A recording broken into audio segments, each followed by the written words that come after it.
Meaning के साथ और लैंग्वेज बड़ा सरल रखी है हमने। The poem dust of snow is composed by Robert Frost. Kavita dust of snow Robert Frost के द्वारा रचित है। The poet was in sad mood, कवि दुखी मूड में था। इट वॉज स्नोइंग, बर्फीली वर्षा या बर्फबारी हो रही थी, मतलब बर्फ गिर रही थी। मीनवाइल, इसी बीच, a crow came on a hemlock tree and shook the dust of snow on the poet.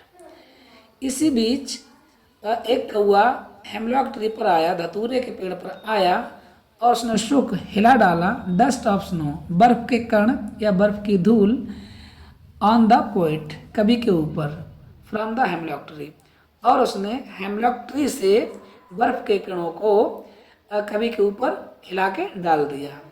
This gave the poet some relief, इससे कवि के लिए कुछ आराम मिला, राहत मिली। And his mood changed into pleasant feelings, और उसका जो मूड था वो सुखद या सुहानी भावनाओं में बदल गया।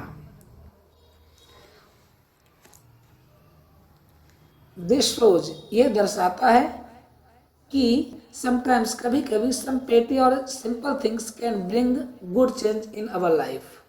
ये दर्शाता है कि कभी कभी कुछ तुच्छ या छोटी छोटी या साधारण चीज़ें भी हमारी ज़िंदगी में बड़ा चेंज ला सकती हैं। Everyone should be hopeful for betterment, प्रत्येक व्यक्ति के लिए सदैव अच्छे के लिए आशावान होना चाहिए या आशावादी रहना चाहिए। तो ये रहा पहला simple idea, dust of snow.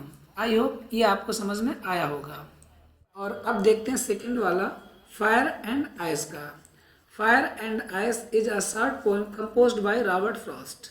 Fire and ice Robert Frost द्वारा रचित एक छोटी सी कविता है।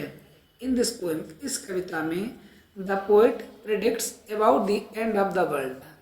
इस कविता में कवि संसार के अंत के बारे में भविष्यवाणी करता है। सम पीपल से, कुछ लोग कहते हैं, that the world will and in fire, कि संसार का अंत आग में होगा। सम से, कुछ कहते हैं, that it will and in ice, कि इसका अंत बर्फ में होगा। अकॉर्डिंग टू द पोएट, कवि के अनुसार, फायर स्टैंड्स फॉर डिजायर, कवि के अनुसार जो आग है वो इच्छा, तीव्र इच्छा या लालच का प्रतीक है। And ice stands for hate, और जो बर्फ है वो घृणा का प्रतीक है। टू फुलफिल हिज डिजायर, अपनी इच्छाओं को पूरा करने के लिए, man will destroy the natural resources, आदमी है वो प्राकृतिक संसाधनों को बर्बाद कर देगा। एंड ड्यू टू हेट, और घृणा के कारण, टेररिज्म विल टेक प्लेस, आतंकवाद जन्म लेगा। दस, इस प्रकार, द बोथ में cause the end of the world, इस प्रकार ये दोनों ही संसार के अंत का कारण उत्पन्न कर सकते हैं, या ये दोनों ही संसार के अंत का कारण बन सकते हैं। और अब देखते हैं थर्ड वाला, ये है a tiger in the zoo. The poem a tiger in the zoo is composed by Leslie Norris. कविता a tiger in the zoo Leslie Norris द्वारा रचित है। This poem contrasts a tiger in the zoo in his cage with the tiger in its natural habitat jungle.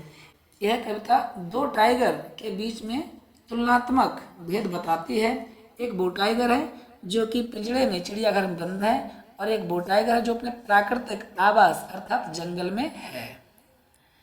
The tiger can take only a few steps in his cage. अपने पिंजड़े में जो tiger है वो केवल कुछ ही कदम चल सकता है। But moving freely and hunting at his will is possible in its natural home jungle only. लेकिन स्वतंत्रता पूर्वक घूमना और शिकार करना एट हिज विल, अपने इच्छा अनुसार, इज पॉसिबल, संभव है, इन इट्स नेचुरल होम जंगल ओनली, वो केवल उसके प्राकृतिक घर जंगल में ही संभव है। In the case the tiger is very uncomfortable and angry. पिंजड़े में जो टाइगर है वो बहुत अनकंफर्टेबल, बहुत ही असहज और नाराज है, जबकि वो बड़ा ही सहज और सुखद स्थिति महसूस करता है इन द ओपन, खुले में। Through the poem the poet wants to convey that wild animals should be allowed to live freely. इस कविता के माध्यम से कवि कहना चाहता है कि जंगली पशुओं के लिए, जंगली जानवरों के लिए स्वतंत्रता पूर्वक रहने के लिए अलाउ किया जाना चाहिए, उन्हें अनुमति मिलनी चाहिए, मतलब उन्हें बंद नहीं किया जाना चाहिए। इस कविता में स्वतंत्रता के महत्व को, इम्पोर्टेंस ऑफ फ्रीडम बताया गया है। मुझे उम्मीद है ये मेरा प्रयास, ये वीडियोस आपके लिए हेल्पफुल होंगी। Thanks for watching.